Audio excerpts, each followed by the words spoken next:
शहद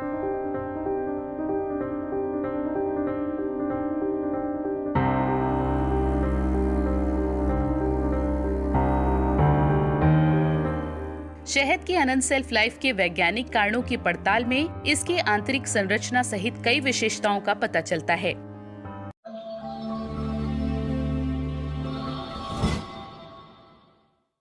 जो इसे खराब होने से बचाते हैं। लेकिन जो बात सबसे पहले समझ आती है वो है मधुमक्खियों की मेहनत। आपको तो पता ही होगा, शहद बनाने के लिए मधुमक्खियां नेक्टर यानी फूलों से रस इकट्ठा करती हैं। इसे वो अपने एक विशेष पेट यानी कि हनी स्टमक में रखती हैं। इस पेट की ग्रंथि से स्रावित एंजाइम इन्वर्टेज नेक्टर के सुक्रोज को तोड़कर दो सरल शर्करा ग्लूकोज और फ्रक्टोज में बदल देता है। एक मधुमक्खी जब छत्ते में वापस लौटती है तो वो नेक्टर को छत्ते में रह रही दूसरी मधुमक्खी को सौंप देती है। ये मधुमक्खी सुक्रोज को तोड़ने की इस प्रक्रिया को लगभग अगले 20 मिनट तक जारी रखती है। परिणाम स्वरूप सुक्रोज का ज्यादातर हिस्सा ग्लूकोज और फ्रक्टोज में बदल जाता है। अब मधुमक्खी नेक्टर को छत्ते के मधुकोश में रख देती है। नेक्टर को पेट से बाहर निकालने की प्रक्रिया में इसमें ग्लूकोज ऑक्सीडेज नामक एंजाइम मिलता है, जिसमें दो बाई प्रोडक्ट बनते हैं, ग्लूकोनिक एसिड और हाइड्रोजन परऑक्साइड। इस नेक्टर में 70% तक पानी होता है, जिसे मधुमक्खियां अपने पंखों से तेज हवा कर उड़ा देती हैं। अंत में नेक्टर में नमी की मात्रा 18% से कम रह जाती है। ये वो शहद होता है जो छत्तों से बाहर निकाला जाता है।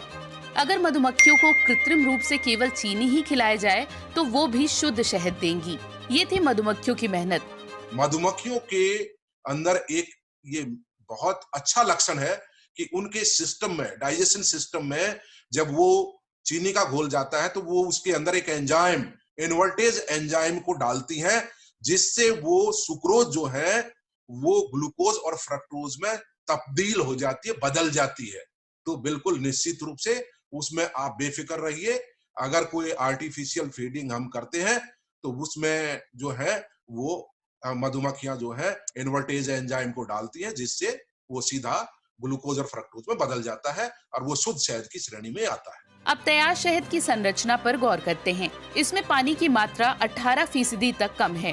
ग्लूकोज 30%, फ्रक्टोज 40% और सुक्रोज 5% या उससे कम है। अगर सुक्रोज 5% से अधिक है तो शहद को मिलावटी माना जाएगा। तो हम देखते हैं कि शहद कई तरह की शर्करा एक सुपर कॉन्सेंट्रेट घोल है, जिसमें न्यूनतम वाटर एक्टिविटी है। वाटर एक्टिविटी को 0 से 1 के स्केल पर मापा जाता है।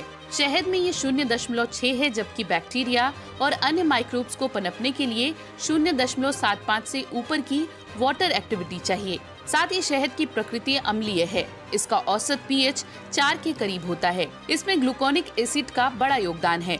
अम्लीय प्रकृति और हाइड्रोजन पेरोक्साइड की मौजूदगी से शहद के बैक्टीरिया रोधी गुणों को काफी बढ़ावा मिलता है।